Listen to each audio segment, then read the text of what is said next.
Okay, next problem. So a stone is thrown vertically upward with a speed of 15.5 meter per second from the edge of the cliff, 75-meter high.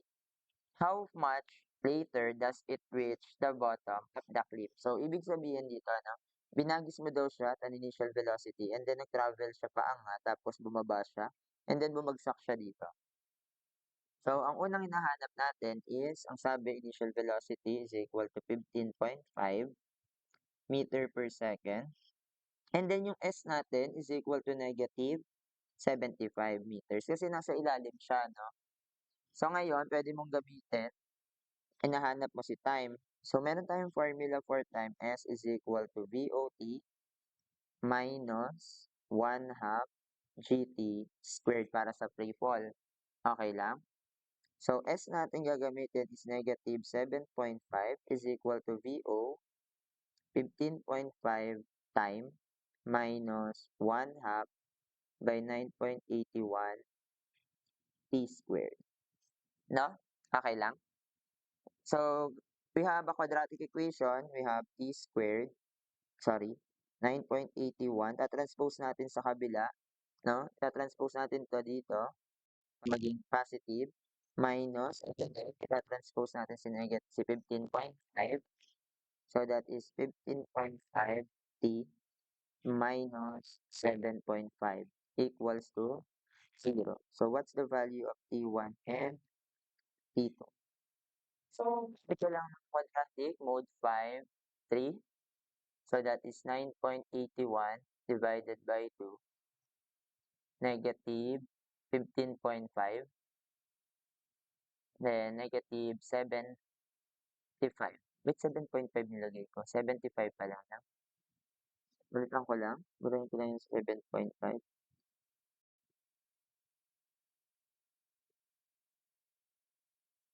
7. So, RT1 is now equal to 5.797 seconds and negative 2.637 seconds. So, ang tamang sagot ay, no, di ba, ibig sabihin nag-travel siya ng ilang distance. So, what is the speed just before it? Di ba, meron tayong initial velocity, VO, and then hinahanap natin yung VF. Okay, VF is equal to VO plus minus GT. So, the final velocity, yung hinahanap natin, equals to initial velocity, 15 point minus 9.81 times the time na 5.797. So, the final velocity is equal to 15.5 minus 9.81 times 5.797. That is equal to negative 41.369 meter per second. So, bakit naging negative? Kasi downward meter per second. Okay? Pwede din gamitin yung final velocity na yung Vf squared is equal to Vo squared minus 2Gs. So, Vf squared is equal to 15.5 squared minus 2 by 9.81 times, yung gagamitin natin S. So, yung S natin gagamitin ay negative 75. So, our Bf is equal to, eto, pwede nyo gamitin, no? Square root kasi, pag in-square root nyo siya, di ba, kapag nag-extract tayo ng squared, so, magiging positive, negative, no? 15.5 squared minus 2 times 9.81 multiplied by negative 75. 41.73 meter per second. So, tama din yan. Kalapit lang naman yung sagot. So, patawarin. Siguro dahil rounding off natin, 3 decimal yung ginamit natin. So, yan. Same lang din siya ng makukuha. So, what is the total distance traveled? So, dito, di ba, pagka na-attain mo na yung maximum height, no? Ito na yung distance natin. So, yung final velocity dito is equal to 0. So, yung velocity dyan, 0. No? So, Vf, so the final velocity is equal to Vo minus. Hindi. Kasi pala yung kailangan natin, no? Distance traveled. Vf squared is equal to Vo squared minus Vs. So, ang final velocity 0, initial velocity 15.5 squared minus 2 by 9.81 s. So, what's the value of s? That is 15.5 squared divided by 2 by 9.81. So, the s is equal to 12.245 meters. So, what is the total distance traveled, di ba? Dito, 12, tapos bumaba ka ng 12, tapos nadagdagan ng 75. So, the total distance is equal to 75 plus 2 times 12.245. So, the S total is equal to 2 times 2 plus 75. Total distance traveled is equal to 99.940 meters. Or pwede nyo rin i-try, no? Diba, ang sabi, ah, total distance traveled. So, yung pag-angat niya, no? Kunin nyo yung time ng pag-angat, tapos yung time din pag... Pero, yan yung madali lang. Basta yung direction, no? Mahalaga to. Kailangan nyo tong malaman yung yung displacement niya, yung location. So, dapat i-consider nyo yung negative sign again pag nasa ilalim. Pero pagka nasa ibabaw, positive. Okay? So, let's proceed. Copy muna. Hinga muna. Sorry.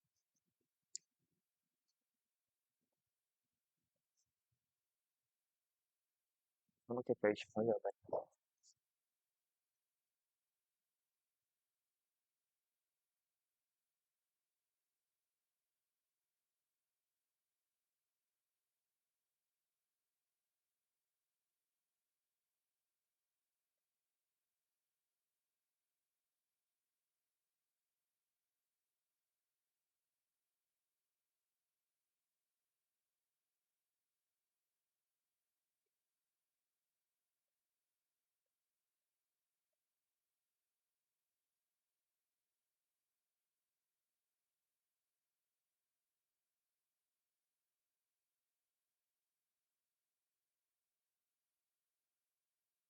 Okay, next. Number 10.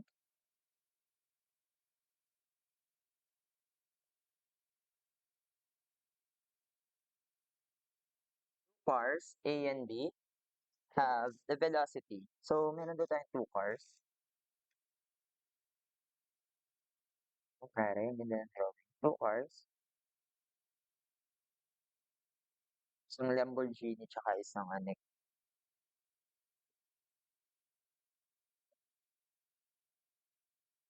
Ayan. Have a velocity of 25 meter per second.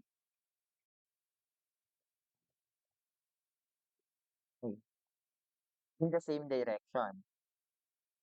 A is 73.5 meter behind B.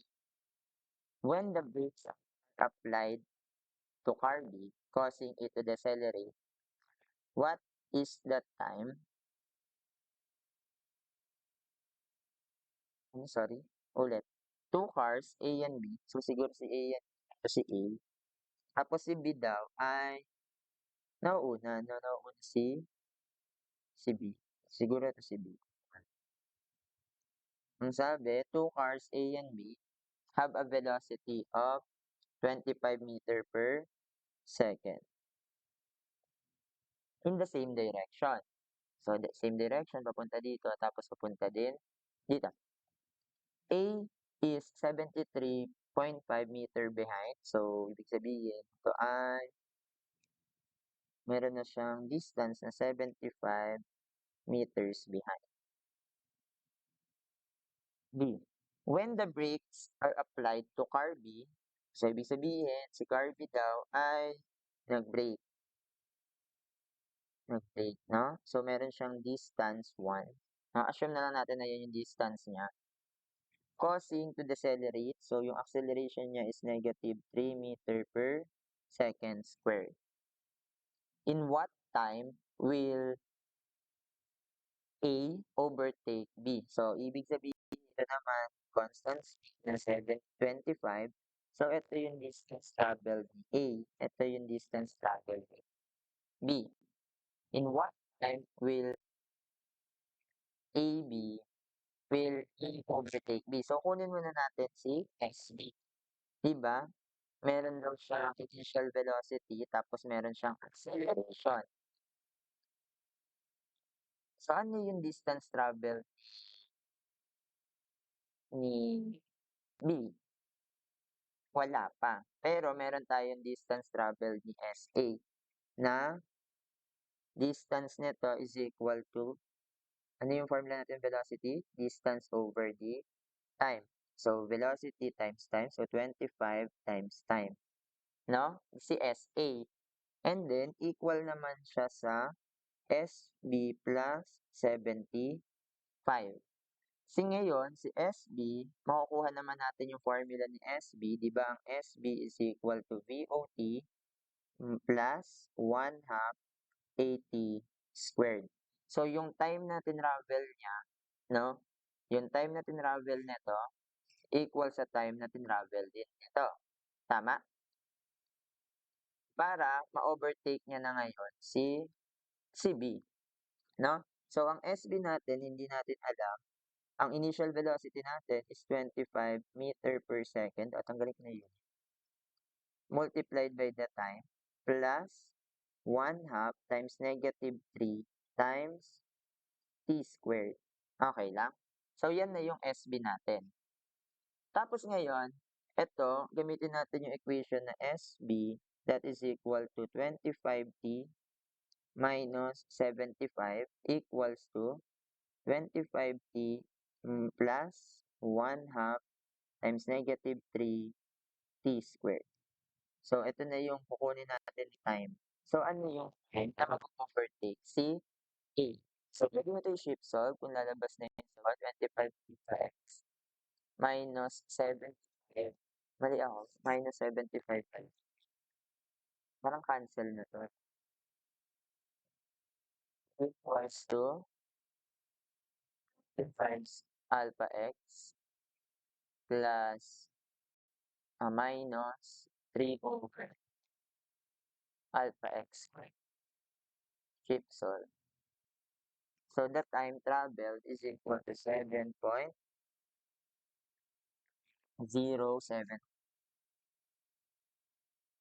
Okay? So, ito na yung time na mag-overtake ngayon si B. How far will the car A travel? So, ito, para makuha natin, that is simply the SA. So, ang SA natin is now equal to 25 times 7.071. So, SA is now equal to 25 times answer. That is 176.777 meters. Si SB, how far the car travel B? So, that is equal to SB minus, that is SB, SA minus 75. So, SB is equal to SA minus 75. Therefore, SB is equal to, minus lang natin 75, 101.777 meters. Di ba? Ganun lang naman.